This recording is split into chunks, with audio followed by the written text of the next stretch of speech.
My sister kicked my 12-year-old daughter out of my parents' house while I was on a business trip. I called my mom, and she said we weren't needed there.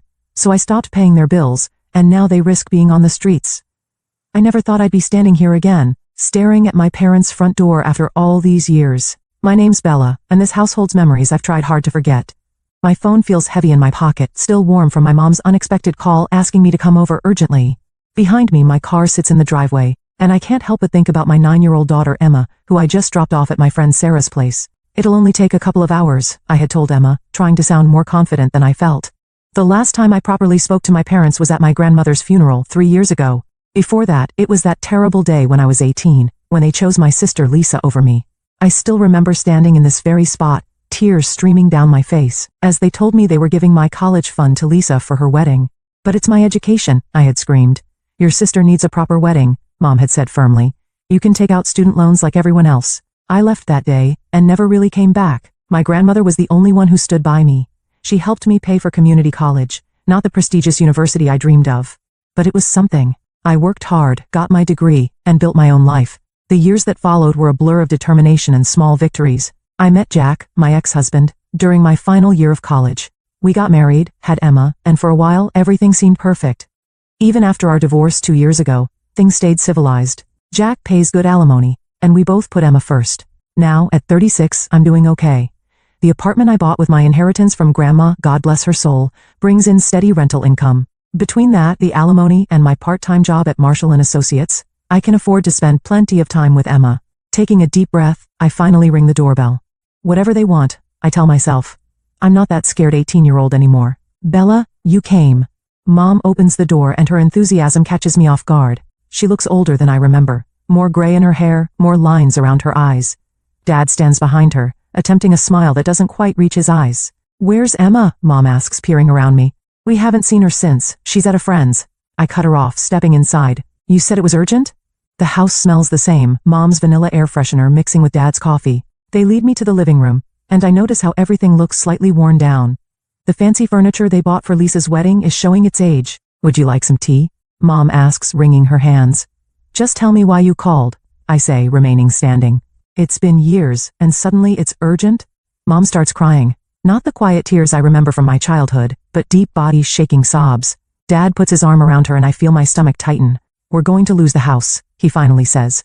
I wait knowing there's more. There's always more with them. Your sister, Mom begins, and I feel that familiar twist in my gut. Of course it's about Lisa. She asked us to take out a business loan for her husband, for Tom's business. We use the house as collateral. Let me guess, I say, my boy's flat, Lisa's not paying. Tom's business went bankrupt, Dad explains, looking everywhere but at me. Lisa and the kids are struggling. They've stopped making payments and we can't cover it ourselves. I start laughing, and they both look at me like I've lost my mind. Maybe I have. So you called me, the daughter you abandoned, the one whose education fund you gave away, to bail you out of another mess Lisa created? We know you're doing well, Mom says quickly, wiping her eyes. Your apartment, the rental income. We wouldn't ask if we weren't desperate. I stand there looking at these people who chose my sister over me at every turn, who didn't even send me a wedding invitation, who barely acknowledged me at my grandmother's funeral because Lisa was pregnant. I'll think about it. I hear myself say, and I'm as surprised as they are. I need to pick up Emma. As I drive away, I can't shake the feeling that I'm about to make either the biggest mistake or the most important decision of my life. Either way, nothing would ever be the same again. Mom, why are you crying? Emma asked as soon as I picked her up from Sarah's house. My daughter has always been perceptive, too perceptive sometimes. I quickly wiped my eyes, not even realizing I'd been crying during the drive. Just thinking about some stuff, sweetie, I said, trying to sound casual. Actually, I saw your grandparents today. Emma's eyes lit up instantly. Really? The ones from the pictures? Can I meet them? Of course she'd want to meet them. They were her grandparents, even if they'd never bothered to be part of her life. I spent the next week wrestling with my thoughts, barely sleeping, playing out every possible scenario in my head.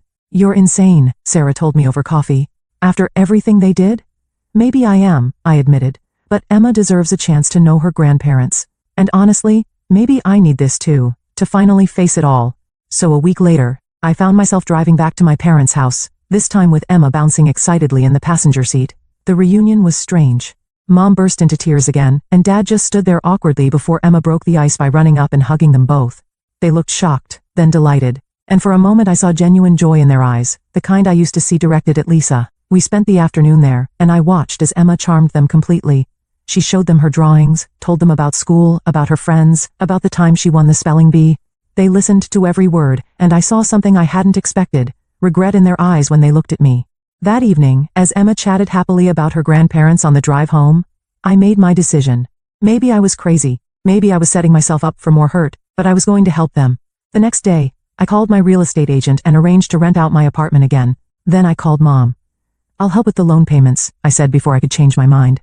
"I'm moving in with Emma. The rental income from my apartment will go toward the loan payments. I'll help with bills too, but we need to set some boundaries." There was silence on the other end, then Mom started crying again. "Thank you, Bella. Thank you so much." Within 2 weeks, Emma and I had moved in. I bought new appliances for the house, a fancy refrigerator with an ice maker that Emma loved, a dishwasher that actually worked, and a washing machine that didn't sound like it was about to explode. Dad's back problems improved once he didn't have to hand wash dishes anymore, and Mom seemed genuinely happy to have us there. Life fell into a surprisingly comfortable routine over the next few months. Mom started making breakfast for everyone, and despite my initial reservations, I had to admit it was nice coming downstairs to fresh coffee and pancakes. She picked Emma up from school, helped her with homework, and even started teaching her to bake, something I'd never had the patience for. Dad switched to part-time work, his constant backaches finally getting better with less physical strain. He taught Emma how to play chess, something I'd never learned, and their weekly matches became a tradition. I found myself working more hours at the office, knowing Emma was well taken care of. "Mrs. Thompson, my boss called me into his office one day. We've been noticing your increased dedication lately. How would you feel about a promotion?" The new position meant more money, but also more responsibility, including regular business trips to other states. In the past, I would have turned it down immediately. Single mom, no support system, it wouldn't have worked. But now I'll take it, I said, surprising myself with how confident I felt. The first time I had to leave for a business trip, I was nervous wreck. 3 days in Chicago felt like an eternity. "She'll be fine," I said to myself, probably 100 times. And she was. Mom sent me pictures of Emma doing homework, having dinner, playing with Dad. It worked. It all worked. But there were moments. Little things that made me uneasy. Like when Mom would get phone calls from Lisa and disappear into her room, emerging with red eyes. Or when I'd find bank transfer notifications on Mom's phone while setting up her new tablet, money going to Lisa's account. "She needs help sometimes," Mom defended when I confronted her about it. "She's going through a rough patch with Tom." "Mom, I'm paying all your bills and the loan that Lisa defaulted on. How is it fair that you're sending her money?" "You don't understand," Mom snapped, suddenly defensive. "Lisa's not to blame for Tom's business failing. She has 2 children to feed and I have 1 child and all your bills to feed." I shot back, but Mom had already turned away, shutting down the conversation like she always did when it came to Lisa. These arguments became more frequent, but I tried to ignore them. Emma was happy. I was advancing in my career, and most days it felt like we were healing old wounds. Dad even apologized one night, after a few glasses of wine, for what happened with my college fund. "We made mistakes," he said, staring into his glass, "big ones." I wanted to say more, to finally have that conversation we'd been avoiding for 18 years, but Mom quickly changed the subject to Emma's upcoming school play. 3 years passed this way. Emma turned 12, looking more grown up every day. I got used to my new role at work, traveling every few weeks, but always coming home to a happy daughter. The loan payments were steady, the bills were paid, and life was stable. Then came that Tuesday evening. I remember it was Tuesday because I just closed a big deal in Phoenix and caught an early flight home, wanting to surprise Emma. I could hear voices from the driveway, too many voices. Opening the front door, I stepped into chaos. There, sprawled on my parents' couch, the one I just had reupholstered last month, was Lisa. And beside her were 2 kids I recognized from photos, but had never met, my niece and nephew. Suitcases were scattered around the living room, and Lisa was tapping away on her phone, barely looking up as I entered. "Oh," she said, her tone making it clear I was interrupting something. "Look who's here." And just like that, I knew everything was about to change again. Only this time, I wasn't that naive 18-year-old, and I wasn't going to let history repeat itself. "I left Tom," Lisa announced lazily from the couch, as if she was commenting on the weather. "He's a complete loser. We'll be staying here now." I stood there, my work bag still in hand, trying to process what I was hearing. My parents sat in their usual chairs, looking everywhere but at me. The kids, my niece Anna, 10, and nephew Michael, 6, were sprawled on the floor watching TV on their tablets. "You'll be staying here?" I repeated slowly. "In the house where I pay all the bills and the loan that you defaulted on?" Lisa's face flushed red. "Oh, here we go. Miss Perfect with her money and her job." "Some of us have actual problems, Bella." "Actual problems?" I could feel my blood pressure rising, like taking out a huge loan in our parents' name and then not paying it. That kind of problem? "Girls, please," Mom interrupted, finally finding her voice. We're family, we need to stick together in times like these. I let out a harsh laugh. Funny how family becomes important when you need something. Where was this family spirit when you gave away my college fund? Or when you didn't even invite me to Lisa's wedding? That was years ago, Mom snapped. Why can't you let it go? Your sister needs us now. The next few weeks were tense. Lisa sprawled on the couch all day, texting and watching TV. Her kids ran wild through the house, making messes they never cleaned up. But what really got to me was how my parents changed. Suddenly, Emma was invisible to them. When she tried to show Grandma her math test where she got an A, Mom just waved her away, too busy helping Michael with his video game. When Emma asked Dad for their weekly chess match, he said he was too tired, right before spending 2 hours playing catch with Anna in the backyard. Mom, I confronted her one evening after Emma went to bed. What's going on? Why are you treating Emma differently? Don't be ridiculous. Mom dismissed me. Emma's older, she doesn't need as much attention. Anna and Michael are younger, they need more support right now. Support? Emma's 12. She needs her grandparents too. But Mom had already turned away, hurrying to answer Lisa's call for more snacks. 2 months crawled by. I threw myself into work, taking extra projects just to avoid being home. Lisa still hadn't looked for a job, and my parents seemed fine with it. Every time I brought it up, they defended her. She's going through a difficult time, Dad would say. She has the children to think about, Mom would add. Meanwhile, I was still paying for everything. The loan, the bills, the groceries that seemed to disappear twice as fast now. But money wasn't what bothered me most. It was watching Emma become a ghost in her own home. Then came that Wednesday. I had come home early, hoping to take Emma for ice cream, our little escape when things got too tense at home. I heard the shouting before I even opened the front door. You lazy, good-for-nothing brat. Lisa's voice echoed through the house. Look at this mess. Clean it up right now. I rushed inside to find Lisa standing over Emma, who was on her knees picking up scattered toys that I recognized as Michael's. What's going on here? I demanded.